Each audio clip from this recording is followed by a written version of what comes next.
సంక్రాంతి పండుగ జరుపుకోవడానికి సీఎం చంద్రబాబు ఇవాళ కుటుంబ సమేతంగా వెళ్లనున్నారు.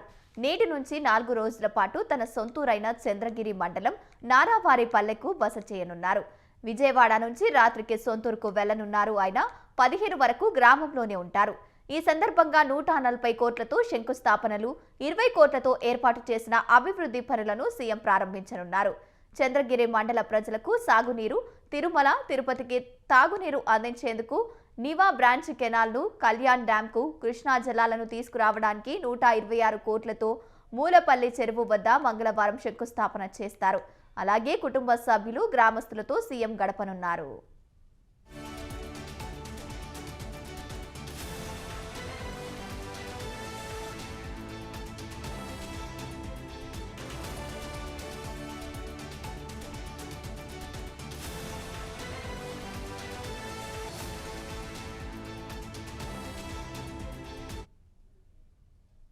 పద్నాలుగున స్వర్ణ నారావారిపల్లె ప్రాజెక్టులో భాగంగా skill development centre, community health centre, Tata DMC, indoor sub స్టేషన్లు, సీసీ రోడ్లు ప్రారంభిస్తారు.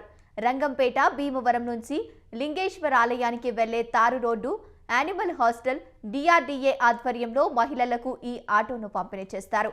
15న శెట్టిపల్లి లేఅవుట్ లబ్ధిదారులకు 2200 మందికి లక్కీ డిప్తో పట్టాలు అందజేయనున్నారు.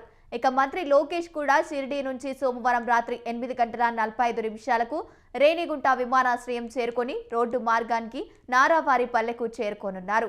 15న సీఎం తిరుగు పయనం కానున్నారు. రైట్, ఇక ఇదే అంశానికి సంబంధించి పూర్తి అప్డేట్స్ మా కరెస్పాండెంట్ శంకర్ ఫోన్ ఇన్ ద్వారా అందిస్తారు. శంకర్. అవును గంగోత్రి, నేడు సొంతూరు నారావారిపల్లెకు సీఎం చంద్రబాబు నాయుడు వెళ్ళనున్నారు. నేటి నుంచి 15 వరకు నారావారిపల్లెలోనే సీఎం బస చేయనున్నారు. కుటుంబ సమేతంగా స్వగ్రామంలో సంక్రాంతి వేడుకలు సీఎం జరుపుకోనున్నారు. ఈ నారావారిపల్లెలో 140 కోట్ల పనులకు సీఎం చంద్రబాబు నాయుడు శంకుస్థాపన చేయనున్నారు. 20 కోట్లతో పూర్తయిన అభివృద్ధి పనులకు ప్రారంభోత్సవం చేయనున్నారు. ఈ పర్యటనలో కుటుంబ సభ్యులతో పాటు గ్రామస్తులతో సీఎం చంద్రబాబు నాయుడు గడపనున్నారు. అది గంగోత్రి. శంకర్, చంద్రబాబు నారావారిపల్లెకు వచ్చిన తర్వాత ఏ అభివృద్ధి పనులకు శంకుస్థాపన కార్యక్రమాల్లో పాల్గొననున్నారు? కృష్ణా నదుల అనుసంధానం, కృష్ణా జలాలను రాయలసీమకు తీసుకెళ్లే ప్రాజెక్టులకు చంద్రబాబు నాయుడు శంకుస్థాపన చేయనున్నారు గంగోత్రి. ఇంకా పలు అభివృద్ధి పనులకు కూడా శంకుస్థాపన చేయనున్నారు. Right, thank you Shankar.